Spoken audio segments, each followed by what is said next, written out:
Jadi bidik misi sebetulnya itu harusnya Pak, itu yang kumlot itu kan di atas 3,50. 3,50. Ya, tapi dikasih toleransi itu 3,00 aja udah bagus. Dan ini ya kebanyakan kan mereka di bawah 3. Di bawah 3 ya. Jauh ya. Sehingga untuk kebijakan itu susah untuk ini ya. Iya. Dan si misi itu kan tidak bisa melekat selamanya Pak. Pernah ada yang mahasiswa kami yang dari PDSI setelah di cross check orang tuanya mampu, udah langsung cabut itu. Mau untung nggak suruh kembalikan. Kalau suruh kembalikan, negara kan memberikan namanya beasiswa pendidikan miskin ya. Sebetulnya kalau sudah dijelaskan sebenarnya mereka ya. UMUS ini betapa besar untuk subsidi mahasiswa ini. Iya. Yang pertama seperti kita ini KIP yang 2018 ini kita dapat hampir 120.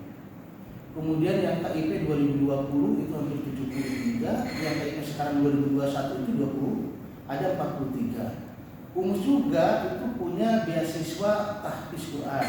Tahfiz Quran. Ya, kemudian dapat juga beasiswa kerja yayasan. Itu dapat juga. Nah, kemudian ada juga yang terakhir itu untuk keringanan mahasiswa ini ada juga yang berkaitan dengan ikut dalam PMB untuk mencari mahasiswa nanti dapat kompensasi itu. Itu sebetulnya banyak cara untuk kemudian. Nah, kalau di total mahasiswa kita sampai dengan mereka itu lulus itu 4,3 M kita mensubsidi mahasiswa itu. Iya. 4,3 M.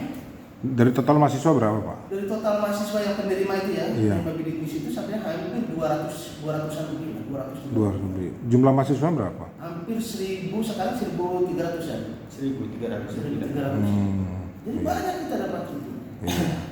Nah itu kan seperti seperti mahasiswa penerima bidik misi ini Pak. Mereka kan yang masuk ke kampus itu cuma 2,4. Sementara bagi mereka yang kemudian SPP-nya 3,5 juta sampai dengan 4 juta, itu kan kekurangan biaya pendidikan itu UMUS yang nanggung.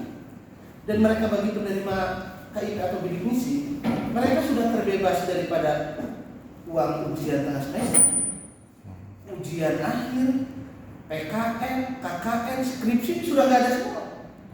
Biaya itu yang nanggung UMUS semua, lembaga, karena konsekuensinya memang begitu.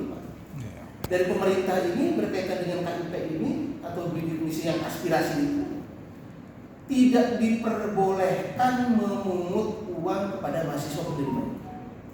Jadi kalau ada kekurangan biaya pendidikan, ya lembaga yang bertanggung jawab, urusan bertanggung jawab. Pak di tahun berapa? 2019. 2019. Itu nggak mendapatkan haknya. Ini jawaban dari pihak rektor tahu. Nah ini, mungkin saya bisa supaya clear Pak ya. UMUS ini pertama kali mendapatkan beasiswa aspirasi tahun 2016 itu dapat clear semua. Kemudian 2018 kita dapat juga bidik misi itu. Di bidik misi itu ada dua. Bidik misi KIP yang lewat LLBT, kita juga UMUS dapat kuota itu. Dan juga kita ada namanya aspirasi yang dari anggota dewan. Pak Fikri ya. Pak Fikri. Nah, 2016 clear yang dari aspirasi, 2018 clear, nah 2019 yang kemudian kita memang waktu itu ada masalah. Yang bisa saya sampaikan adalah memang Pak Fikri ini kan punya dapilnya adalah Tegal dan Brebes. Ya. Jadi beliau di Komisi 10 itu punya tanggung jawab bagaimana putra daerah ini bisa melanjutkan pendidikannya lewat bidik misi aspirasi. Ya. Nah, kami selalu berkoordinasi dengan timnya Pak Fikri waktu itu ya. Ada timnya Pak Fikri untuk kemudian membuka bidik misi untuk itu. Ya, kami akhirnya ada waktu itu hampir 93 yang kemudian berkurang sampai 78-an lah yang kemudian mendaftar bidik misi. Di dalam perjalanannya ini, ya, rupanya memang di timnya Pak Fikri itu juga kuotanya Pak Fikri ini ada yang kemudian masuk dari memang di Komisi 10 itu yang kemudian masuk ke kuotanya Pak Fikri. Sehingga akhirnya kuotanya PPPRI kita mau masuk Pak, itu sudah penuh. Sistem terkunci. Jadi itu sistemnya terkunci. Oke. Akhirnya Pak Fikri juga waktu itu kita undang ke sini sama tim, bagaimana Pak kita ini pertanggungjawabannya kali kepada mahasiswa. Akhirnya tim juga menyampaikan, iya ya, ini karena sistem ini sudah terkunci, sudah tidak bisa ini lagi. Nah, ada kata tim Pak Fikri, oke ini ada lagi program yang PPA. Waktu itu masih ada program PPA untuk pengembangan apa ya betul PPA. Program pengembangan akademik. Mahasiswa itu ada program itu dari pemerintah. Provinsi ada di Nanti itu akan dimasukkan ke situ semuanya.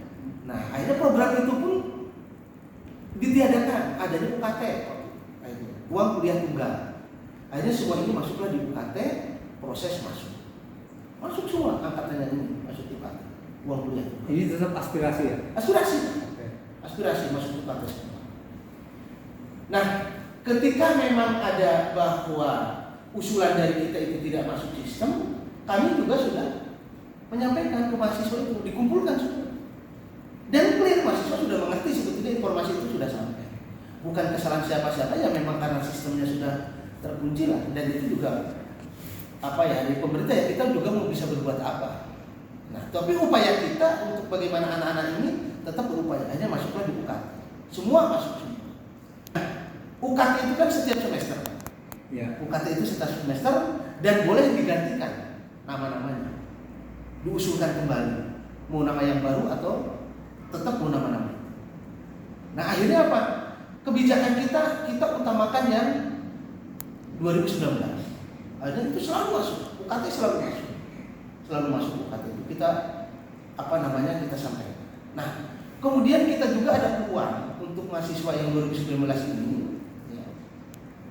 Ini kita juga memberikan beasiswa kerja yayasan di sini. Ya. Tetapi ya tidak ada yang mendaftar. Kemarin sudah audiensi dengan mereka masalah itu. Ya. Akan tetapi mereka alasannya, informasinya tidak sampai. Kemana saja tidak sampai. Karena informasi sudah sampai kepada dekan begitu cepatnya karena ini peminatnya cukup banyak. Kan di sini hanya dibutuhkan 12. Ya. Itu solusi. Solusi berikutnya adalah kita tim PMB ini kan bagi mahasiswa yang membawa mahasiswa ke sini kita dikasih fee, dapat fee. Nah itu untuk membantu juga di keuangan boleh kalau membawa itu dikasih dispensasi dan sebagainya. Tetapi ya tidak juga. Sebetulnya berbagai macam alternatif sudah kita upaya. Termasuk akhirnya anak-anak ini juga pun masuk di APBD yang dari Pemda. Dari Pemda juga kita masukin anak ini dari sumber itu. Nah akhirnya ya seperti itu. Nah itu persyaratannya hampir sama Pak antara UKT dengan bidik misi. Ya? Nah itu kalau yang dipersyaratkan ya berkaitan dengan KIP itu memang beda Pak. Kalau UKT ini usulan dari kita ya persyaratannya tidak sejelimet yang memang KIP. Kalau KIP itu memang ada surat keterangan dari desa tidak mampu, punya kartu KIP-nya, ya, dan lain sebagainya. Dan IPK-nya juga harus dipertahankan minimal 3,00. Pendapatan orang tua di bawah 4 juta. Pendapatan orang tua jika dibagi dengan jumlah keluarga pendapatan itu adalah di bawah 700. Itu persyaratan. Itu yang dianggap kategori yang berhak untuk menerima KIP. Ya, misalnya kalau jumlah keluarganya 5, pendapatannya keluarganya cuma 1 juta dibagi 5, ya itu berhak. Gitu. Berhak. Nah, makanya akhirnya apa? Ya, tapi kan akhirnya bagi rumus ya sudahlah. Bagi mereka juga ada yang mengajukannya ketika itu juga. Itu ada yang memang sebetulnya di atas persyaratan itu, yang mungkin dari sisi ekonomi pun mampu. Akhirnya apa? Ya sudah, ini anak-anak kita. Akhirnya itulah resikonya umus yang kemudian menanggung beban. Ya. Nah ini terus prosesnya itu sudah cukup panjang. Dari mulai hari Senin kita mengadakan audiensi. Ya, mengadakan audiensi dengan mahasiswa berkaitan dengan itu tuntutan. Di situ ada tuntutan penghapusan denda berkaitan dengan UTS dan UAS. Oh iya. Itu tuntutan itu. Ya.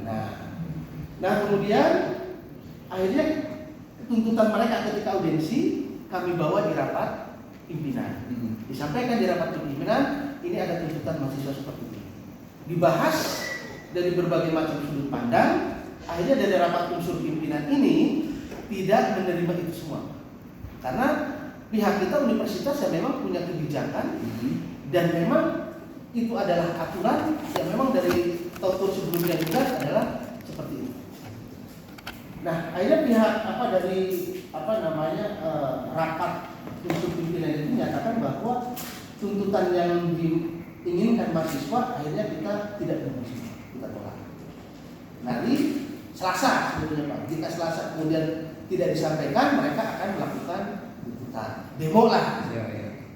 Nah kemudian setelah rapat kita hari Senin, hari Selasa ini sudah di-share sebetulnya hasilnya.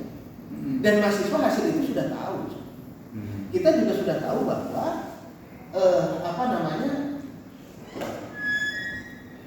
ini disampaikan pada hari Selasa ataupun tidak, itu mereka tetap akan demo itu, akan menyampaikan. Sehingga akumulasi itu aja demo lah pada hari ini.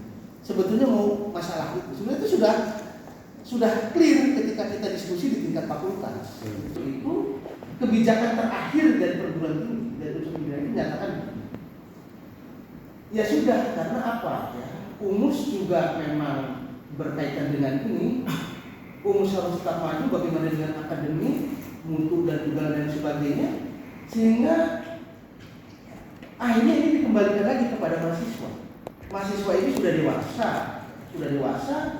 Nah, ketika tidak mau mengikuti kebijakan dari UNUS, ya, itu pilihan ada di mahasiswa. Silakan mau melanjutkan, boleh. Kalaupun mau mengundurkan diri atau mau pindah, silakan. Ya. Dari mereka itu katanya tidak bisa memenuhi harapan-harapan mereka. Dan kami pun ketika kalian tidak mengikuti apa yang sudah diputuskan berkaitan dengan kebijakan keuangan, kalian sudah dewasa untuk menentukan pilihan masa depannya ada di mahasiswa, silakan. Sudah ada keputusan 2019 yang lalu. Ketika perguruan tinggi itu terakreditasi melalui BANPT, Badan Akreditasi Nasional, semua itu penilaian eksternal, komponen eksternal itu masih offline. Kelemahan atau kelebihan dari offline, kita bisa memanipulasi data. Bagaimana administrasi bagus, kita tinggal laporkan bagus di dokumennya. Kemudian masuk di tahun 2019 itu muncul bahwa akreditasi itu menggunakan SAPTO, sistem akreditasi perguruan tinggi online. Online itu administrasi kita nggak bisa pakai offline, semuanya harus terekam secara online. Kapan UTS, kapan UAS, semuanya diunggah melalui portal PDBT. Dan itu langsung dinilai oleh LSDP 6 dan diketahui oleh Kemendikbudristek. Itulah yang nggak bisa dipermainkan oleh universitas. Ketika kedisiplinan tidak diterapkan, akreditasi akan diturunkan jadi C. Kita nggak mau mengorbankan akreditasi yang sudah diproses tahun 2017, bahkan ini harusnya tahun ini habis. Itu paling tidak itu kan bisa masih di B. B itu kalau sekarang bilang itu baik sekali. Syarat untuk baik sekali, administrasi harus tertib. Baik perkuliahan, UTS, UAS, termasuk juga pada saat KRS, KHS. Nah, ini kan akhirnya mahasiswa yang tertib dan tunggal itu ketahuan. Kita nggak bisa nih dari 1.000 mahasiswa yang tertib hanya 700. Nah, ini mau nggak mau harus didisiplinkan. Dengan cara apa? Kita kasih punishment.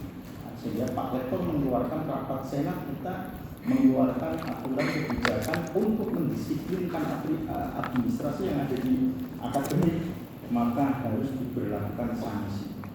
Lalu kami sudah menyampaikan, tidak, sebetulnya kalian nggak perlu dengan adanya sanksi. Kalau disiplin, dan kalian nggak disiplin, yang kena kampus, akreditasi bisa dijatuhkan. Termasuk yang ada di Saintek ini, yang fakultas ini, diulang mahasiswa. Jadi kalau kita berbicara akreditasi, mahasiswa nggak mungkin paham. Ada 9 kriteria. Ada terkait dengan tata pamo, ada terkait dengan visi misi universitas, termasuk SDM di dalamnya mahasiswa. Poinnya besar. mahasiswa nggak menjaga administrasi itu, yo kampusnya dijatuhkan grade nilainya. Sekarang dengan sistem online nggak bisa kita manipulasi juga Pak, administrasi kita bagus ini, enggak, semuanya dibuat by system. Jadi itu makanya akhirnya juga bisa di mana-mana seperti kereta api. Kenapa kok semuanya sekarang menjadi nyaman? Ya karena berani menggunakan sistem. Orang mau pesan tiket dia harus reservasi, bahkan harus ada identitas. Ketika dia mau menggugurkan pun otomatis dia harus kena cas biaya potongan 25%. Tapi kan apa yang terjadi?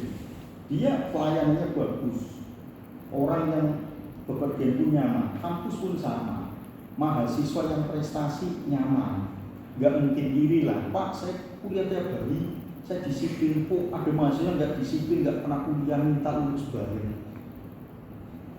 Itu menertibkan seperti itu perlu ada penegakan melalui punishment itulah.